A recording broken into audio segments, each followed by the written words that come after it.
And we are back on the Zero Hour. This is Richard RJ Eskow, broadcasting remotely from the West Coast. And our next guest for many years has been one of our most trenchant observers of the foibles of the economics profession and the foibles of the politics profession as well. William Greider is national affairs correspondent for The Nation and the author of a number of important and highly readable books. And he joins us now. Bill, thanks for joining us. Sure, thank you.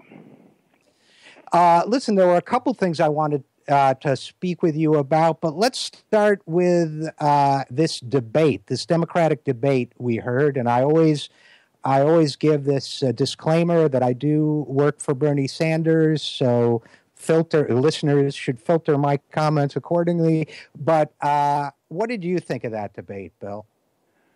You know, I always have a somewhat off-the-wall reaction compared to other people. I thought the Democratic debate, notwithstanding the back-and-forth disagreements, was all grown up compared to the Republican show. Now, the Republican show, I have to say, is probably more entertaining for people who don't live on this stuff. But the Democrats, all five of them, and probably others could be on the same stage, have a pretty positive view of what they want to do if they get power, and that's what elections are supposedly about. And there's some internal disagreements about how far to go this way or that way, but I was impressed, and it was a kind of feel-good performance. The Republicans are bleeding the public consciousness with discontents, I think, a sort of false nostalgia for the past that, well, if we could just get these Democrats out of power, we would make the country nice again and great and blah, blah, blah. So I want to see more argument from the Democrats. But for the time being, I think they're trying to get people to think about the future as opposed to the Republicans, who are really, really dangerously stuck in the past. And I mean really retrograde. I just did a piece that was posted this last week on the Nation website on the GOP crack-up, as I called it. And that party really is in profound contradiction with itself, among other things. So it's exciting to watch that. I hope they get out of it for the good of the country, but it doesn't sound like they will. Yeah, and I do want to talk about your piece on the GOP crack-up, Bill Greider, but before we get to that, just sticking to what to make of the Democratic debate, remember there used to be, this idea used to come up every once in a while that people, if they're not happy with the candidates that are available to them, should be allowed to vote for none of the above. I'm going to pose to you that the Republicans have become the party of none of the above, the party of I don't want anybody to govern me.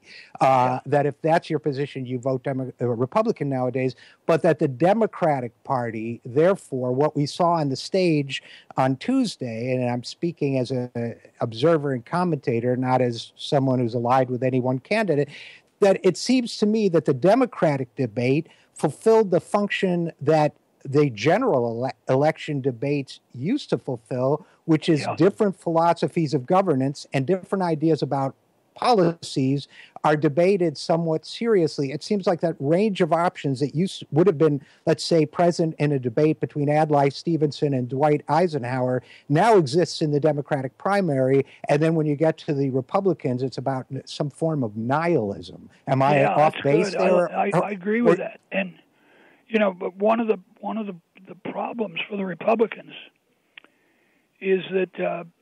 And they get away with this partly because the Democrats don't call them on it. But if you scrape away their angry rhetoric and ask the real questions like, okay, what are you going to do about that? They will come up with these really hoary, backward ideas like, well, we're going to whack Social Security and we're going to privatize Medicare and we're going to go down the road and do some other stuff to government as it is.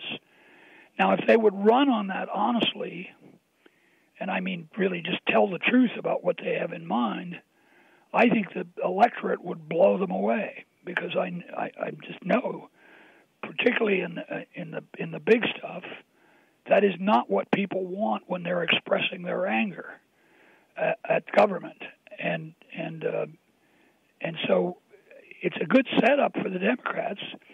Then I will turn my gun on the Democrats and say their discussion, amiable as it was, reflects that party's inability to really focus in big terms on what it is they would do about it.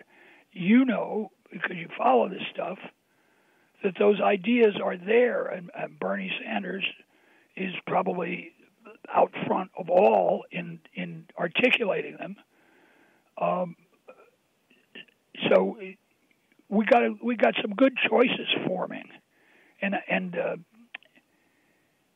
you at least got a sense from listening to the Democrats that the potential for really fundamental choices is there. That's Bernie's sales pitch.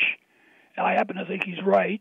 I'm not sure the debate format really gets it clear to the audience. Maybe it does. I don't know. But you know what I'm getting at. Yeah. I think so, Bill Greider. I think what you're saying is that you have Bernie Sanders offering a different view of governance and our relationship to Wall Street, our relationship to the wealthy, and politics in general. It's described by him and others as democratic socialism. In many ways, to me, it reflects classic liberalism in this country as well. Yeah, I agree. Let me interrupt and say I agree with that. Sure. I stay away from the big ideological labels because they don't really tell you very much. Most of what, if you could put blindfold on most Americans and say, I'm going to read you some ideas that government should do, tell us which ones you like and which ones you don't like. If you read to them the governing social agreements that are operating in most advanced European countries, and for that matter, Japan, they would nod yes to virtually all of it. It's only when you turn it into a fiscal question of, well, who's going to pay for this and so forth and so on, and as those countries have answered, that you would get some serious debate. But this is one of the things that drives me nuts, frankly, because I blame both political parties for talking dumb to the public, and I especially blame the media that right. pretends to be covering these debates, but in fact, most of those political reporters not only don't understand government and government programs, but they're bored by it, and you can see that in this coverage. They want to see a fist fight. They want to catch some people in some gaffes, and that whole game. It's almost like they're theater critics saying, this guy performed well, didn't he? Because he fooled the public on what he's really thinking and so forth, blah, blah, blah. So you're tapping into my own boiling discontent with the political system. And I will be slightly partisan here and say Bernie Sanders is right when he uses that big word revolution. I don't think he means guns in the street. I think he means actually turning over a lot of inherited habits and practices in the political system to get free of the past and create a new country in a sense. And I get excited about that because I think not only do I think it's possible, I think it is absolutely mandatory now. This country's in a bad place, real bad place, and it's worse than either party, including Democrats, is willing to share with the people. So yeah, and the signs for the future are even worse, I would say. Yeah. So we're talking with William Greider, National Affairs Correspondent for The Nation, and I would add to what you're saying. I think that first of all, I agree with everything you've said. And I think when Bernie Sanders talks about a political revolution, what he's really saying is that without a mobilized mass movement of people who not only vote, but then go to Washington and demand certain changes, we have a political system that's ossified into a system of control, and the studies out of Princeton and elsewhere show this, where the wealthy and powerful get what they want all of the time, and the majority only gets what it wants when that happens to align with what the wealthy and powerful want. So that's fairly well established. So I think when Hillary Clinton says, I'm a progressive who likes to get things done, I think what she's really saying is, I want to work within the system as it is currently structured. And I think when Bernie Sanders says we need a political revolution, I think what he's saying is the system as it is structured can never give us what we need. And that's why I'm calling on a mass movement to do more than just vote. Right. And in that approach, he is asking for something that has happened at different moments in the American past, and to focus a little more on what he's trying to convey. The only time, as I understand American history, and I've spent a lot of time trying to understand it, the only time when fundamental changes occur that serve the broad population of the country, from top to bottom, are those moments when people are mobilized.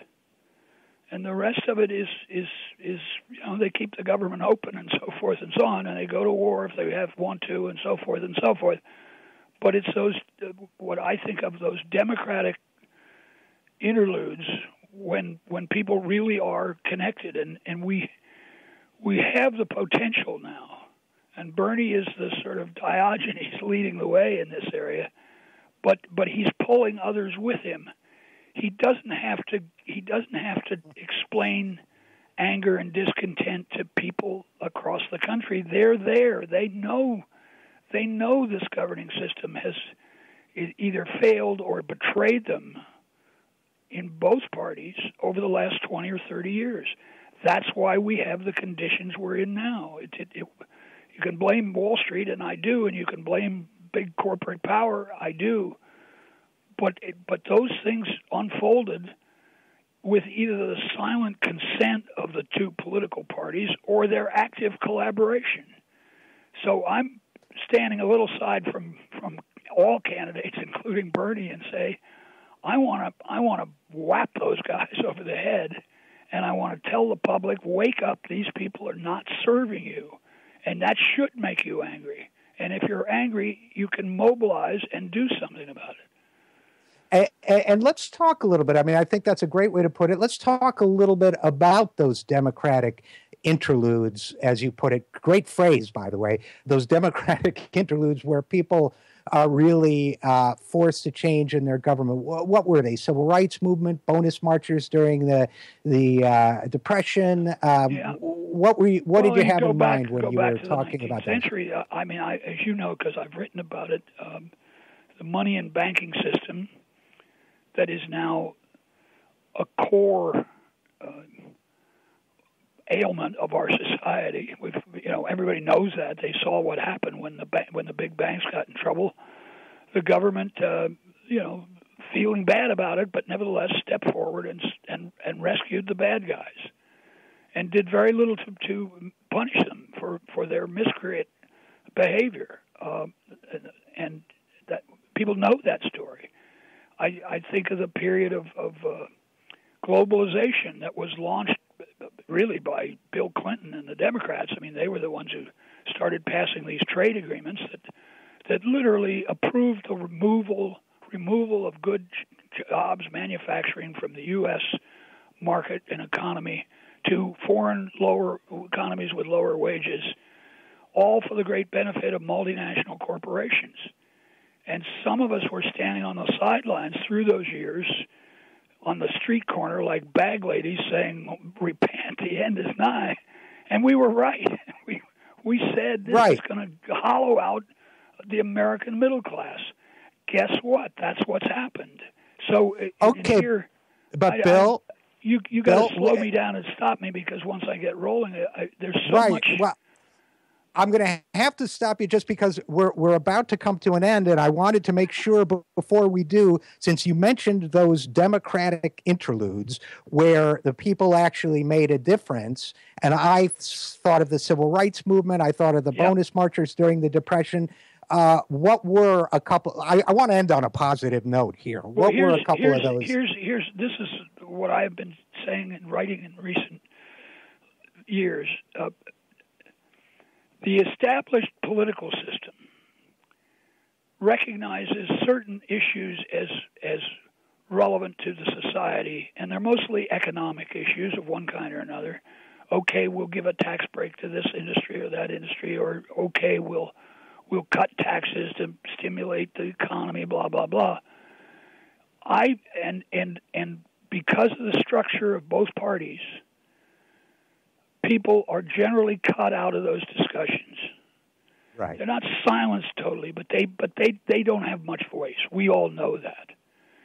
Meanwhile, people in America, our friends and neighbors and families, have mobilized on the stuff they can do something about, and those are the great social issues, including civil rights, that have dominated the last 40, 50 years. And if you step back and say, that's the politics in which people have acquired power.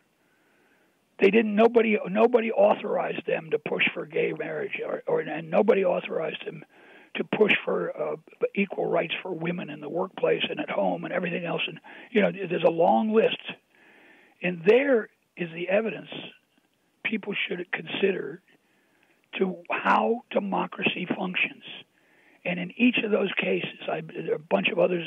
What Latinos, Mexican, and others are doing now in politics is another example of these people. The Democratic Party didn't authorize them to go out and pound on this president to do something about immigration, etc., or to pound on the Congress. The people did it because those things matter in their lives. And that, to me, is the core of what small d democratic politics ought to be about. The people recognizing they can change things, but Bernie is right. They've got to mobilize to succeed. They've got to mobilize, and even more than ever, because where financial interests are involved, people are going to be a lot tougher. But I totally agree with you. Unfortunately, we're going to have to leave it there. But as always, great to talk to you and get your insights. William Greider, National Affairs Correspondent for The Nation. Thanks so much for coming on the program. Thanks, Rich.